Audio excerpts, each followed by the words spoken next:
Or, un jeune homme nommé Eutychus, qui était assis à la fenêtre, s'endormit profondément pendant le long discours de Paul.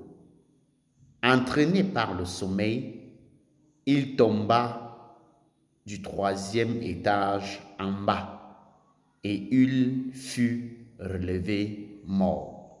Mais Paul, étant descendu, se pencha sur lui et le prit dans ses bras en disant: Ne vous troublez pas, car son âme est en lui.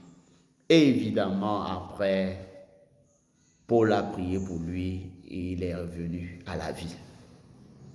C'est l'histoire de ce gars qu'on appelle Eutychus que j'ai envie de vous parler.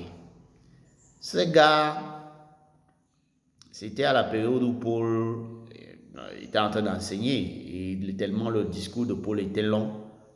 Bah, et ce jeune homme s'est endormi. Mais moi, aujourd'hui, j'ai envie de te parler un peu de te demander, es-tu réellement assis en Christ ou assis à l'église? Comment es-tu assis en Dieu? Écoutez, ce jeune homme, il y a beaucoup de gens qui sont comme lui aujourd'hui dans nos églises. Ces gens qui sont assis à la fenêtre, imaginez-vous, on n'a pas dit ici là qu'il n'y avait pas de place dans la chambre haute.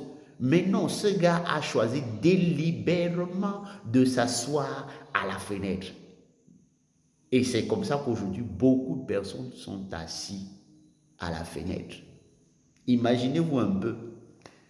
Quand tu es assis à la fenêtre et à l'étage en plus, il n'y avait pas d'antivol. Donc ça veut dire que quoi? Ce gars avait un œil sur Paul qui prêchait, un œil sur ce qui se passait dehors. Aujourd'hui, après des gens qui sont assis comme ça, là, assis dans l'église, mais leur tête, leur pensée, leur être est divisé. Des choses qui se passent à l'église et des choses qui se passent dehors. Regardez même les téléphones des gens. Certains téléphones sont assis à la fenêtre. Ton téléphone, il est même assis à la fenêtre. Et si ton téléphone est assis à la fenêtre, c'est-à-dire un pied dedans, un pied dehors, toi-même tu es un pied dedans, un pied dehors. Mais ce qui est merveilleux, c'est que quand tu es comme ça, le sommeil va te prendre. C'est pour ça que quand tu veux lire la Bible, le sommeil te prend. Quand tu es même à l'église, le sommeil te prend. On te réveille même souvent et on te demande qu'est-ce qu'on a dit. Tu ne sais rien parce que tu es parti dormir à l'église. Et si tu dors, ça veut dire que ton âme aussi dort. Évidemment, quand on est assis à la fenêtre comme Eutychus, mon ami, le sommeil te prend. Et quand le sommeil te prend, tu vas seulement que dormir parce que tu vas tomber parce que évidemment il est tombé. Et ce qui est terrible, c'est qu'il n'est même pas tombé à l'intérieur, mais il est tombé à l'extérieur. Je te le dis. Continue de faire ce que tu fais là, certainement tu vas tomber à l'extérieur. Parce que quand on est assis à la fenêtre, on tombe toujours où? À l'extérieur. On ne tombe pas à l'intérieur. Comment es-tu assis à l'église? Comment es-tu assis en Dieu? Pas à l'église forcément.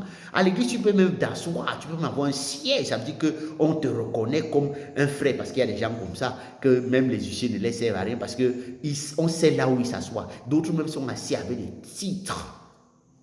Mais quand tu regardes bien en esprit, là où ils sont assis à la fenêtre. Écoute, tu tomberas toujours dehors. Parce qu'il y a des gens dans la Bible, on dit qu'ils étaient assis dans la parole de Dieu. Jésus lui-même, avant de faire le miracle de multiplication du pain et du poisson, il a demandé qu'on fasse asseoir les gens en groupe parce qu'il y avait beaucoup d'hommes. Qu'on mange étant assis. Si tu veux manger, il faut que tu t'asseyes bien. Tu es assis où? Ton cœur est assis où? Écoute-moi bien. Assois-toi en Christ. Gloire soit rendue à Paul qui était connecté parce que celui-là, on l'a enterré une fois. Paul était très spirituel. Et évidemment, il a dit que son âme est encore en lui.